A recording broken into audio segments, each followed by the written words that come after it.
A stranger comes onto your property. Can you chase them away using force? Can you use a weapon to chase them off your property? Can you hit them? What are your rights in this situation? Well, there's a lot of myths about this and what you can do and not do as a homeowner or owner of a property and under Section 35 of the Criminal Code. And if you apply the wrong myth, you could wind up getting charged. And we're going to talk about the 5 top myths. This is Kruse Law YouTube channel. We try and break down common criminal law questions in plain English. So what are the top 5 myths about defending your property in Canada? Number 1, and first and foremost, is using, I can use unlimited force. A person comes onto my property, they break into my home, it's a home invasion. I can do whatever I want. Wrong. Certainly under our laws, under Section 35, defending your property, your force has to be reasonable. Under self-defense, it has to be reasonable and somewhat proportionate, and it's excessive. Wow, you're going to get charged with criminal offense. So some kid comes on your property, maybe even breaks in your door. It's a 12-year-old kid, and you start punching him in the face repeatedly, or beat them excessively. That's obviously an extreme example.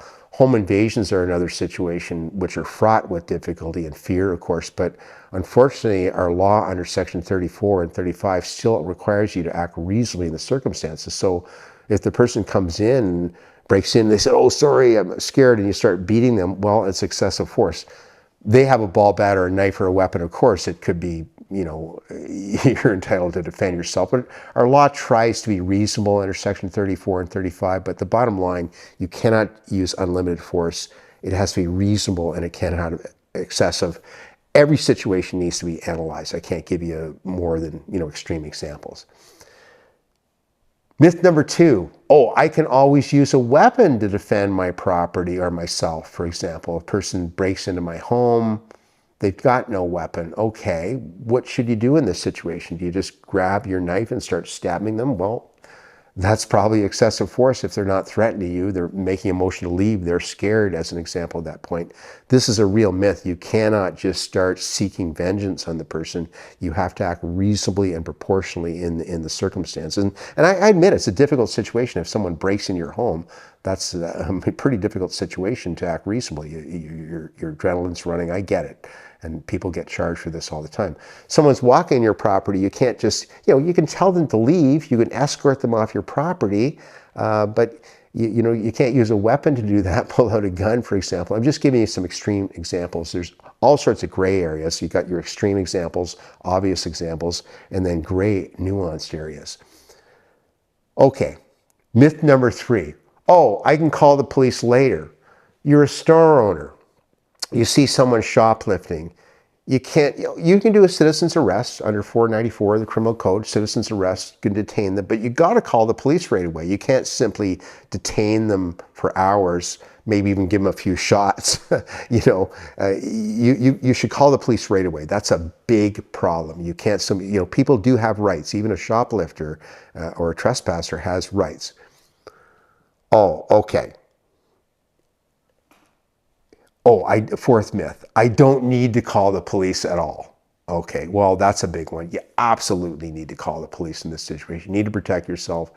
The person's stolen some items. Let's say you've decided to detain them briefly. You've used reasonable force. Well, you can't hold them in your house for hours. What are you going to do with them? You can't give them a shot. You can't, you've got to call the police and deal with the situation.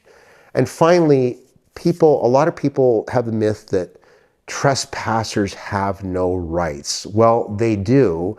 They have charter rights. It depends what their actions are. Like if a person's just walking on your property, you can tell them to get off, but they have a right not to be assaulted by you.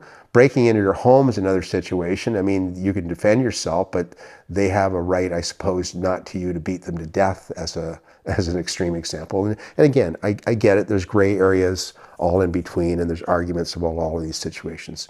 So, in applying these myths, you have to be careful. Do defend your property carefully.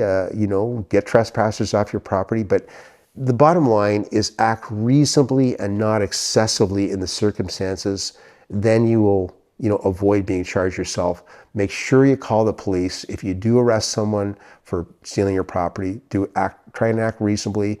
Don't chase them to go to their home later and wreak vengeance.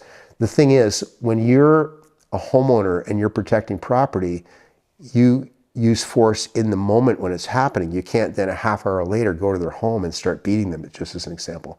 So these are 5 myths. It does get people a lot of trouble.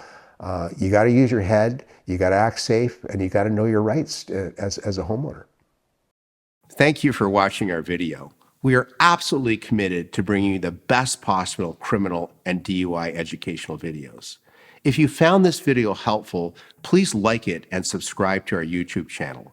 If you've been charged with a criminal offense in Ontario and require our services, please click on the link in the description below.